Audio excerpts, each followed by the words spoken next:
একটু থামুন তো। হ্যাঁ, আপনাকেই বলছি যে এই মুহূর্তে কথাগুলো শুনছেন বা পড়ছেন।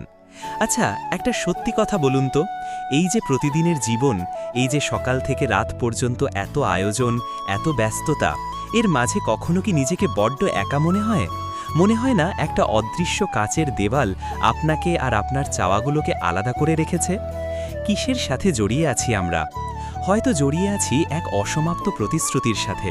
নিজেকে কথা দিয়েছিলাম অমুক কাজটা করব, তমুক জায়গায় পৌঁছব, কিন্তু সময় গড়িয়েছে, সেই প্রতিশ্রুতিগুলো ধুলোমাখা স্মৃতির মতো একপাশে পড়ে আছে, আর আমরা সেই না পারার ভার বয়ে বেড়াচ্ছি নীরবে। এটা কি আপনার সাথেও মেলে? নাকি জড়িয়ে আছি এক অভ্যস্ততার জালে? এমন কিছু সম্পর্ক, এমন কিছু রুটিন যা হয়তো আর আনন্দ দেয় না, কিন্তু ছেড়েও আসতে পারি না, কারণ পরিবর্তনকে ভয় পাই। অজানা পথে পা বাড়াতে সাহস হয় না। পরিচিত গণ্ডির ভেতর দম বন্ধ লাগলেও ওটাই যেন নিরাপদ আশ্রয়। আচ্ছা, আপনারও কি এমন মনে হয় কখনো? দেখুন, আমরা হয়তো জড়িয়ে আছি এক নীরব অভিমানে। কাছের মানুষের কাছে কিছু বলতে চেয়েছিলাম, কিন্তু বলা হয়নি। ভেবেছিলাম সে নিজে থেকেই বুঝবে, কিন্তু সে বোঝেনি। আর সেই না বলা কথাগুলো বুকের ভেতর পাথর হয়ে জমে আছে। এই অভিমান কি আপনারও চেনা? অথবা জড়িয়ে আছি এক অলিখিত প্রতিযোগিতায়।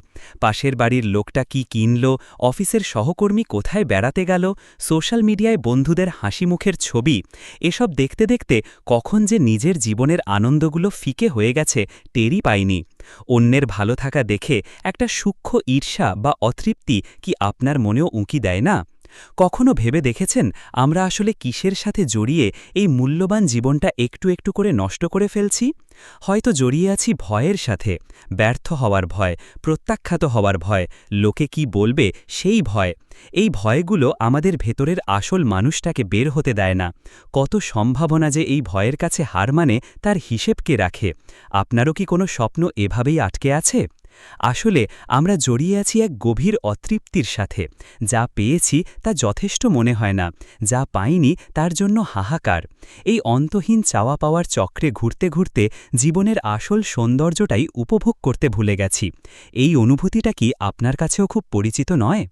যদি এই কথাগুলোর কোনো একটাও আপনার মনের দরজায় কড়া নেড়ে থাকে, যদি মনে হয় এ তো আমারই গল্প, তবে জানবেন আপনি একা নন। এই অনুভূতিগুলো আমাদের সবার।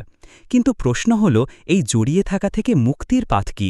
উত্তরটা হয়তো আপনার নিজের কাছেই আছে, শুধু একবার নিজেকে প্রশ্ন করার অপেক্ষা। এই জন্মটা নষ্ট হতে দেওয়ার জন্য নয়। একবার আয়নার সামনে দাঁড়িয়ে নিজের চোখের দিকে তাকিয়ে দেখুন, দেখুন সেখানে এখনও অনেক আলো বাকি আছে।